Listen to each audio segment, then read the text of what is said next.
제12장. 욥이 대답하여 이르되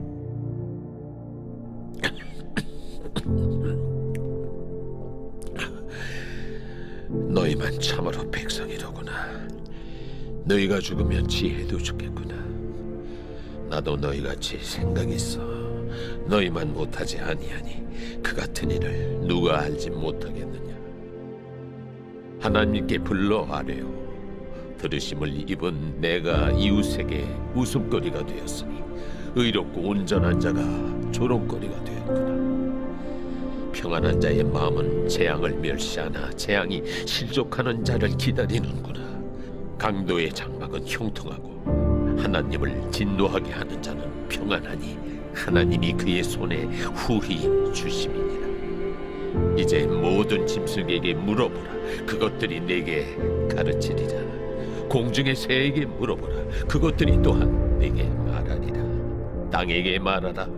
내게 가르치리라. 바다의 고기도 내게 설명하리라. 이것들 중에 어느 것이 여호와의 손이 이를 행하신 줄을 알지 못하랴.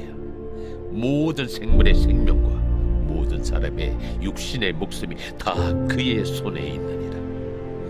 입이 음식의 맛을 구별함같이 귀가 말을 분간하지 아니하니 늙은 자에게는 지혜가 있고 장수하는 자에게는 명철이 있느니라.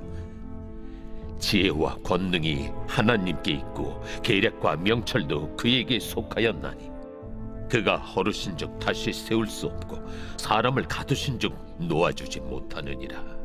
그가 물을 막으신즉 곧 마르고 물을 보내신즉 곧 땅을 뒤집나니 능력과 지혜가 그에게 있고 속은 자와 속이는 자가 다 그에게 속하였으므로 모사를 벌거벗겨 끌어가시며 재판장을 어리석은 자가 되게 하시며 왕들이 맨 것을 풀어 그들의 허리를 동이시며 제사장들을 벌거벗겨 끌어가시고 권력이 있는 자를 넘어뜨리시며 충성된 사람들의 말을 물리치시며 늙은 자들의 판단을 빼앗으시며 귀인들에게 멸시를 쏟으시며 강한 자의 띠를 부시며 어두운 가운데에서 은밀한 것을 드러내시며 죽음의 그날을 광명한 대로 나오게 하시며 민족들을 커지게도 하시고 다시 멸하기도 하시며 민족들을 널리 퍼지게도 하시고 다시 끌려가게도 하시며 만민의 우두머리들의 총명을 빼앗으시고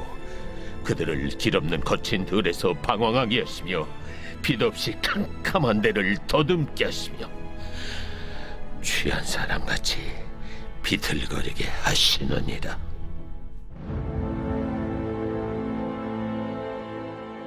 샬롬, 반갑습니다. 오늘도 큐티로 여는 기막힌 하루입니다. 오늘 나눌 말씀은 욥기 12장 1절에서 25절의 말씀으로 전능하신 하나님이라는 제목의 말씀을 나누려고 합니다. 오늘 말씀은 소발에 대한 말에 욥의 대답입니다. 그 내용이 어떠한지 한번 살펴보도록 하겠습니다. 첫 번째로는 하나님의 부르시죠. 응답받은 사람인 것입니다. 3절과 4절 나도 너희가 같이 생각이 있어 너희만 못하지 아니하니 그 같은 일을 누가 알지 못하겠느냐. 하나님께 불러하려 들으심을 입은 내가 이웃에게 웃음거리가 되었으니 의롭고 온전한 자가 조롱거리가 되었구나 라고 합니다. 욥은 친구들에게 자신의 지혜도 그들보다 못하지 않다고 말합니다. 욥은 그들이 모든 지혜와 통달을 다 소유한 것처럼 행동한다고 이야기합니다. 4절에 욥은 자신의 기도가 하나님에게 응답되고 하나님께 불러 아뢰어 들으심을 입은 자신이 의롭고 순전한 의인임에도 웃음거리와 조롱거리가 되었으니 인간응보의 교리가 맞지 않다고 말합니다. 욥의 친구들처럼 말씀의 가치관이 없으면 고난 앞에서 옳고 그름만 따지고 인간응보적 관점으로 이야기를 하는 것입니다. 인간응보는 세상의 삶의 원리에 대한 부분적인 이해인 것입니다. 하나님을 사랑하는 자에게는 하나님이 복을 주시지만 복받은 사람이 모두 의인은 아닙니다. 하나님은 악인을 처벌하지만 고난받는 사람이 모든 악인은 아닙니다. 복받은 듯 보이지만 사실상 악인인 사람도 많습니다. 그래서 욥은 자신의 경험을 통해 의인에게 고난이 올 수도 있고 악인에게 복을 받을 수 있음을 알게 되었습니다. 하나님은 의인을 치시기도 하고 악인을 베풀기도 합니다. 강도가 형통한 것도 하나님을 진노하게 하는 사람이 평안한 것도 모두 하나님의 뜻이라고 합니다. 욥은 자신이 고난을 받은 것은 자신의 죄의 결과가 아니라 하나님의 계획 가운데 있는 것임을 확신하였습니다. 큐티인의 해설에서는 욥은 친구들의 말에 나도 너희만큼은 안다라고 합니다. 욥은 자신이 하나님께 부르짖어 응답받은 자임을 알았습니다. 하나님께 불러 아뢰어 들으심을 입었기에 자신의 신앙이 추상적이지 않고 체험적이라고 항변합니다. 신앙은 삶과 동떨어진 추상적인 이론이나 논리가 아닙니다. 성도의 신앙은 하나님께 불러 아뢰어 들으심을 입은 체험적인 삶에서부터 우러나오는 고백과 간증이라고 말합니다. 그래서 하나님께 부르짖어 말씀으로 우리 살아난 경험을 다른 사람을 살리는 도구로 나누어줘야 하는 것입니다. 김석철 목사님은 겉으로 보기에는 욥은 모든 복은 다 깨지고 부서졌습니다. 그러나 욥의 중심에는 시련의 망치로 때려도 부서지지 않는 단단한 것이 있었습니다. 그것이 바로 하나님께 불러 아뢰심을 받은 믿음이었다고 말을 합니다. 하나님께 불러 아뢰어 말씀을 통해 하나님을 만나야 하는 것입니다. 하나님의 말씀이 우리를 인도해 나가는 그런 경험을 해야 하는 것입니다. 우리는 인과응보적으로 옳고 그름으로 다른 사람의 고난을 바라보면 안 됩니다. 고난의 사건을 말씀으로 해석해야 하는 것입니다. 고난 가운데 하나님께 부르짖으면서 말씀의 인도를 받고 기도의 응답을 받는 체험적인 간증과 고백이 있어야 합니다. 또한 그 고백과 간증을 다른 사람을 살리는데 나눠줘야 되는 것입니다. 저의 고난은 이제 건강입니다. 제가 이제 수술했던 의사 선생님이 계셨는데 갑자기 병원을 그만두셔서 다른 병원에 전전하게 되었습니다. 그러다 작년에 몸이 안 좋아서 다른 병원에 가려고 알아보다가 그 의사 선생님이 다시 복귀를 한 것을 알게 되었습니다. 그래서 다시금 이제 진료를 받기 시작했습니다. 그때 한참 레위기 말씀이었는데 레위기에서 내가 거룩하니 너희도 거룩하라는 말씀에 따라 내가 거룩하기 위해서는 먼저 건강을 챙겨야 되겠다는 생각으로 병원에서 처방하는 호르몬 약을 먹기 시작했습니다. 의사 선생님은 오래전부터 저에게 약을 권했지만 약에 대한 거부감으로 버티다가 건강을 먼저 생각하는 게 우선이라는 생각으로 약을 먹는 적용을 하게 되었습니다. 약을 먹고 한 3개월 정도는 부작용으로 너무 힘든 시간을 보냈습니다. 똑같은 약을 친구도 먹었는데 친구는 괜찮고 저만 부작용이 일어나서 차라리 없애버리고 싶다라는 마음까지 먹게 되었던 시기가 있었습니다.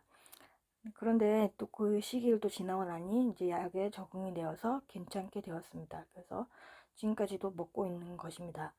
올해 이제 병원에 정기검진에서 제가 가보니 저의 빈혈 수치가 정상이라는 이야기를 듣게 되었습니다. 약이 효과를 봐서 괜찮아지게 된 것입니다. 그러면서 제가 수술한 병원이다 보니 그동안의 기록들이 다 있는데 2011년도부터 빈혈 수치가 떨어지기 시작해서 수치가 바닥을 한번 치고 올라오게 되는 것을 되었습니다. 그러면서 이제는 이제 정상이라는 얘기까지 듣게 된 것입니다. 정상이 되고서도 한 6개월 정도는 빈혈약을 먹어야 되고 그 후로는 이제 안 먹어도 된다는 이야기를 들었습니다. 게다가 이제 제가 이제 생리통이 너무 심해서 정신과에서 통증약까지 먹고 있었는데 이제 통증도 괜찮아지면서 통증약도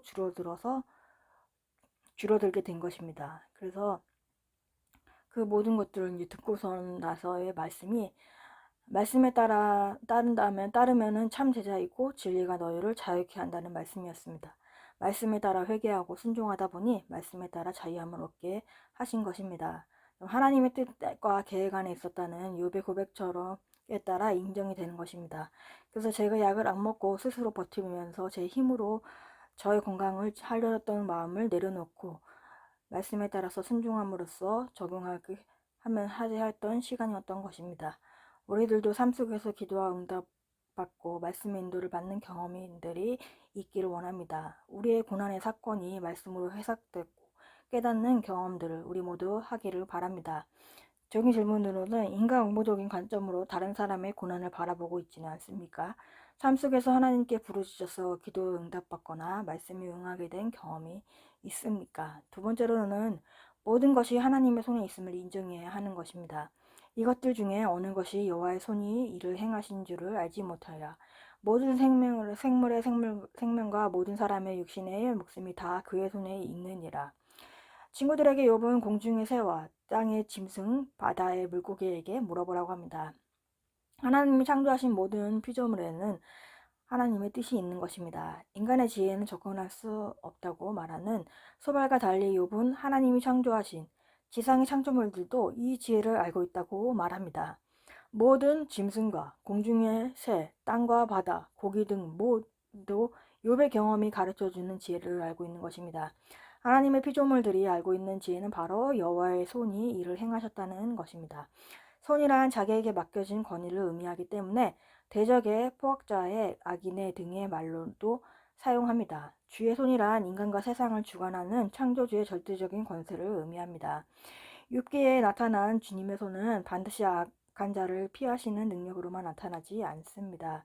창조주 하나님은 주님의 손으로 인간을 만드시기도 하지만 주님의 손으로서 소유물을 치시고 욥의 육체를 치며 인간에게도 고난을 허락하십니다. 욥의 친구들은 악한 자를 피하시는 주님의 손만 생각하지만 욥은 인간들이 행하실 리 없다고 생각하는 일들도 하나님이 행하실 수 있는 분인 것을 인정한 것입니다. 결국 욥은 인과응보의 원리에 따라서 친구들의 예측과 달리 하나님이 욥에게 고난을 허락할 수 있는 주권이 있음을 다른 피조물들도 안다고 말을 하고 있는 것입니다. 욥은 친구들의 인과응보적 사상에 반발하여 결론적으로는 모든 생명은 하나님의 것이라고 하고 하나님이 모든 피조물을 소유하고 계시다고 이야기를 합니다. 이 세상의 모든 생명이 전능하시며 창조주이신 하나님의 손에 있다는 것입니다. 우리의 고통 또한 그분의 주권과 다스림 안에 있기에 진정한 위로와 힘이 되는 것입니다. 하나님 앞에서 우리의 지혜와 명철이 한계가 있음을 인정하고 어떠한 상황에서든 겸손히 하나님의 다스림을 신뢰해야 합니다. 히브리서 4장 16절에 그러므로 우리는 긍휼하심을 받고 때를 따라 돕는 은혜가 없기를 위하여 은혜 보좌 앞에 담대히 나아갈 것이라고 합니다. 그래서 때를 따라 돕는 은혜가 우리에게 임하게 되는 것입니다. 자연 만물 중에 주의 손이 닿지 않는 곳이 없습니다. 이해할 수 없는 고난에서도 주님의 뜻이 있음을 인정해야 하는 것입니다. 우리가 열심히 신앙생활을 하다가 뜻밖의 고난이 찾아왔다면 그것이 하나님의 손에 있음을 인정해야 합니다. 또 다른 사람의 고난을 보면서 내 생각으로 함부로 판단해서는 안 됩니다. 나의 생각과 뜻을 내려놓고 하나님의 뜻이 무엇인지 먼저 생각하는 것이 겸손입니다. 그래야 해서 하나님의 뜻을 분별하는 방법은 날마다 말씀으로 묵상하는 것입니다. 적용 질문으로는 내 생각으로 다른 사람을 판단하지 않나요? 나에게 온 사건을 말씀으로 하나님의 뜻을 잘 분별하고 있습니까? 세 번째로는 하나님의 지혜와 권능을 따라 살아가야 하는 것입니다. 12절과 13절, 16절 말씀에 늙은 자에게는 지혜가 있고 장사하는 자에게는 명철이 있느니라. 지혜와 권능이 하나님께 있고 계략과 명철도 그에게 속하였나니 능력과 지혜가 그에게 있고 속은 자와 속을 끼는 자가 다 그에게 속하였습니다. 김석재 목사님은 이렇게 말합니다. 늙은 자에게는 지혜가 있고 장사하는 자에게는 명철이 있느니라는 말은 인간의 지혜입니다. 인간의 지혜는 요령이 생기는 것입니다. 사람이 오래 거나 경험이 축적되면 여러 가지 방법을 터득하게 됩니다. 이 지혜나 요령은 다 사람이 있고 자연이 이용한 방법을 말합니다. 하나님의 지혜는 인간의 지혜와 본격적으로 다릅니다. 하나님의 지혜는 비가 오게 하거나 바람이 불게 하거나 나라가 망하게 하거나 흥하게 하는 지혜입니다. 하나님의 무시무시한 능력 앞에 인간의 지혜와 요령은 도움이 되지 않을 때가 많습니다. 아무리 유능한 사람이라고 하더라도 하나님의 능력 앞에서는 지식이든 있든지 없든지 권력이 있든지 없든지 아무런 차이가 없다고 이야기를 합니다. 우리는 보통 나이가 많은 사람은 지혜롭다고 생각하지만 욥은 모든 지혜와 권능이 하나님께 속하다고 말합니다. 거짓 계략을 밝혀내고 죽음에서 살리고 민족을 커지게도 하고 망하게도 하시는 분은 오직 하나님이라고 합니다. 하나님은 지혜의 명철을 가지셨고 권능으로 그분의 일을 실행하십니다. 하나님이 행하시는 완전하시며 하나님은 전능하십니다. 그 어떤 사람의 생각도 오르시며 그 어떤 사람의 능력보다 큰 것입니다. 아무도 하나님이 하시는 일을 막을 수 없으며 그보다 더 뛰어난 일을 할 수도 없는 것입니다. 사람은 오직 하나님의 지혜와 권능을 찬양할 수밖에 없습니다. 우리가 아무리 똑똑하고 지혜롭다고 해도 하나님의 지혜와 권능과 계략과 명철을 당할 사람은 이 세상에 어디에도 없습니다. 하나님은 온 세상을 완전하게 통제하시는 분입니다. 지상 세계에서 아무리 뛰어난 지도자라고 할지라도 하나님 앞에서는 자신의 권세와 능력을 자랑할 수 없는 것입니다. 다른 사람 앞에서 위세를 부리면서 그들을 속이거나 그들 위에 군림하려는 자도 하나님이 그들을 제압하고 무기력하게 하면 아무도 힘을 쓸 수 없는 것입니다.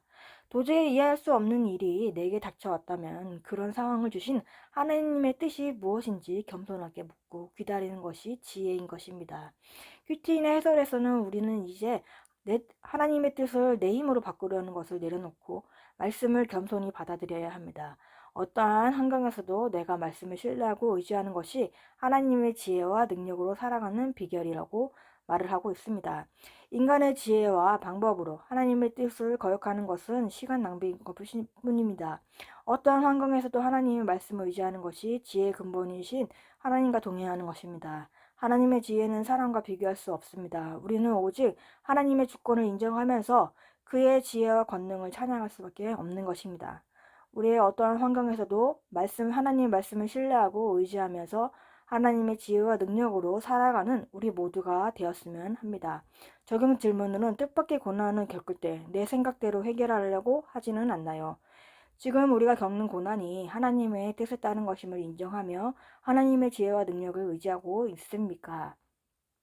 2월 15일 보석산자입니다. 거룩한 너와 내가 만날 때 행복한 우리가 됩니다. 기도하겠습니다. 하나님 아버지 감사합니다. 오늘도 말씀을 허락해 주심에 감사합니다. 하나님 아버지 내 뜻과 내 생각으로 살려고 했던 모습을 아버지 회개합니다. 또 인간응보적으로 다른 사람의 고난을 받던 것도 회개합니다. 하나님께 부르짖어서 기도의 응답과 고난의 사건을 말씀으로 해석받는 경험을 하는 우리 모두가 되기를 원합니다. 신앙의 고백과 간증으로 다른 사람을 살리는 약재료가 되게 하여 주시옵소서. 고난 중에 주님의 뜻이 있음을 인정하며 하나님의 뜻이 무엇인지 분별하기 원합니다. 날마다 주님의 말씀으로써 분별하게 하여 주시옵소서.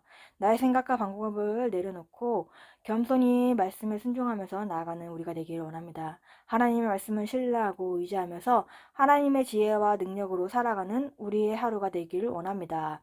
다음 세대들을 위해서 기도합니다. 다음 세대들에게 말씀이 임하게 해주시고 하나님의 지혜와 능력으로 살아가는 다음 세대가 되게 하여 주시옵소서. 오늘도 말씀대로 살아가게 하시고 주님의 은혜를 부어주시고 말씀이 깨달아지는 하루가 되기를 원합니다. 예수님의 이름으로 기도합니다. 아멘.